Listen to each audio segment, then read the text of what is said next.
Good afternoon, everyone. I am Jeff Tabbs, the digital person here at Fox 13, and I am joined by Adam Herbets, our Fox 13 investigative reporter extraordinaire. And first, want to say Happy New Year to everyone, because obviously that is the big news today. But tonight, Adam, holidays don't let you sleep. Investigative story tonight. It's an interesting one. Usually, you all are, kind of rooting out evil or bad doings, but this one is a little more uplifting. Should be give people more hope, I guess, going into 2021, especially if they have children in the Salt Lake City area. First, why don't you give us a little briefing of what to expect tonight, and what you're going to present to us? Yeah, well, Jeff, I think it's important to know that when we expose problems in our community, that there are also solutions to some of these problems in our community. Obviously, 2020 has been a very difficult year for everybody, especially schools, and especially the Salt Lake City School District, not just because of COVID-19 and the difficulties in finding a response that works for every parent and for every student, but because of the fighting and the politics and all the issues that came with it throughout the school year. And we're not just talking about fighting between the school board and parents. Obviously, if you saw our investigation earlier this year, there was a lot of issues fighting between school board members themselves, which is why we now have 3 new board members who are about to be sworn in on January 5th, 2021. They're getting ready for a new year, and they say part of their goals include restoring the reputation of the Salt Lake City School District after we and the rest of Utah all saw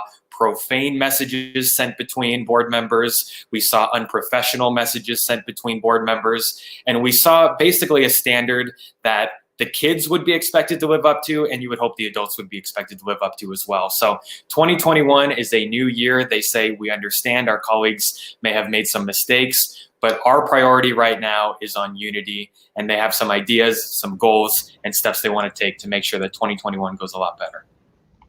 Now, obviously, you mentioned some of those things, especially the text. That was the big takeaway that people are going to remember.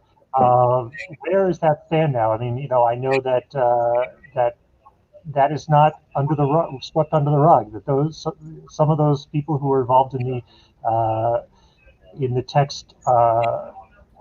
I don't want to say fiasco, but we're still around. Appropriate word. Fiasco is definitely an appropriate word. And some of those board members, you're right, are still on the board. There were calls for their resignation. There was internal pressure from fellow board members, and there was plenty of external pressure. So really, the board president, Melissa Ford, who has been pretty clear in all of this, she may have been the recipient of some inappropriate messages, but from what we can tell, didn't send any on her own. She said, look, we are going to go into the new year with a big focus on training, whether that's training on the code of conduct, which involves, treating each other with respect, treating parents with respect, and really treating yourself with respect, having some own personal ethics and standards to live up to. Also, things having to do with GRAMA, the Government Records and Management Act in Utah, making sure that people are being transparent with their records, being transparent with their text messages and their emails. And there were some concerns about violating the Open and Public Meetings Act. So these are all laws that may have been violated, exposed as part of our investigation. And they said, look, while we debate whether that was in fact the case, it's clear that we need more training, and that is going to happen day 1, meeting 1 in January 2021. An interesting thing about the new members is that it's not just new members, it's going to create a very diverse board, kind of unlike anything that the area has kind of seen. And that should bring change just right there. Mm-hmm. Yeah, this is the most diverse elected body in Utah. We have men, we have women, we have people from all different religious backgrounds. We have people who are Black, white, Hispanic, Polynesian. It's an incredibly diverse word. And when we talk to these 3 new board members, they all agree, yeah, when people think of Utah, diversity may not be the first word that they think of. But there's also a big focus on unity. Yeah, it's important to talk about how people come from different backgrounds, but instead of focusing on what differentiates us, it's also important to talk about what we all have in common. And that's really on finding the best education for children in the Salt Lake City School District. So diversity, again, very important, but children are important as well. And it's important for them to know that they have people from all different backgrounds looking at all different ideas and hopefully listening to parents from all different backgrounds on how to solve some of these problems that we continue to face in 2021, especially with COVID-19. I know you got to go, so just one more question, but when new board members come in, how easily will they find the board to be flexible in accepting their ideas? Is it a group that is always open, or will there be a fight?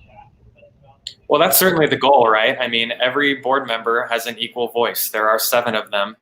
And in talking to some of the board members who have been carried over from 2020 to 2021, they seem very excited to work with their 3 new colleagues. So these are 3 members who don't have experience serving on the school board before. A lot of them are kind of new to politics in the first place. So you would hope that they have new ideas, and that's really what a lot of people are looking for right now. They don't want politicians in these positions. And one of the things that I also found very interesting that all 3 had in common, none of the 3 said that their politics should have anything to do with how the school board is run.